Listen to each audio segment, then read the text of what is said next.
My name is Charles Burhans.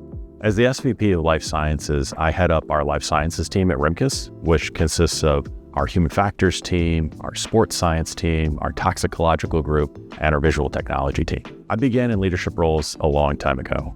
Early on in school, I was participating in lots of volunteer organizations where you really had to connect with people.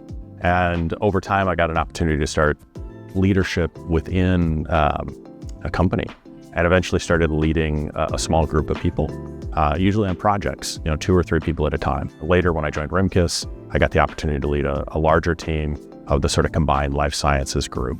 One of the things I got to do early in my career was talk to a lot of potential clients. It's a process where a client calls you and they have a problem, and you have to listen really carefully to what their problem is, and then you have to figure out, how can I help this person? Can I help them? Can one of my colleagues help them? And that really helped me as I got further along in my career, because the whole task of listening to a potential client is really listening for a problem.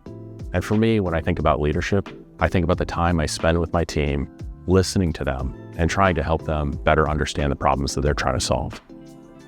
My leadership style is about empowering people to do things that they're not quite sure they can do themselves.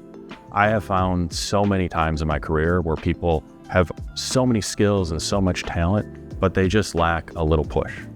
I grew up in a small town in the Midwest, but I have people on my team that came from other countries, other cultures, came from other communities and neighborhoods, and I know that I don't have the experience that they have. But if I ask for help, they can help me broaden out that perspective. One of the things that I found that really helps is to bring humor and levity when you can. If you can get people to smile, if you can get people to pull back from what they're currently worried about, you can move forward and conquer anything. As a leader, I've learned that you have to build relationships all the time. People come into your organization and you have to quickly learn who they are. You have to develop trust. You have to build a connection and a bond. And early on, I didn't realize that. I thought that the job was more about doing a good job and helping people, but there's more to it than that. And as I've grown and gotten to experience more change within our organization, I've had to develop more relationships, better relationships, faster relationships. And that's something I just didn't realize when I started. Mentorship's been super important for me personally because I didn't come from a leadership background. My parents weren't managers. They didn't have a team that worked for them.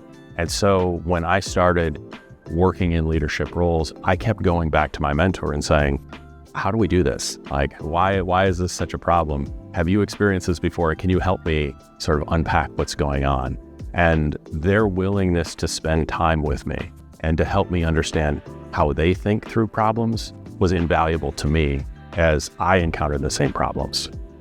My wife and I actually have a dog care business. One of the things that I've learned working with dogs is that dogs are always in the present.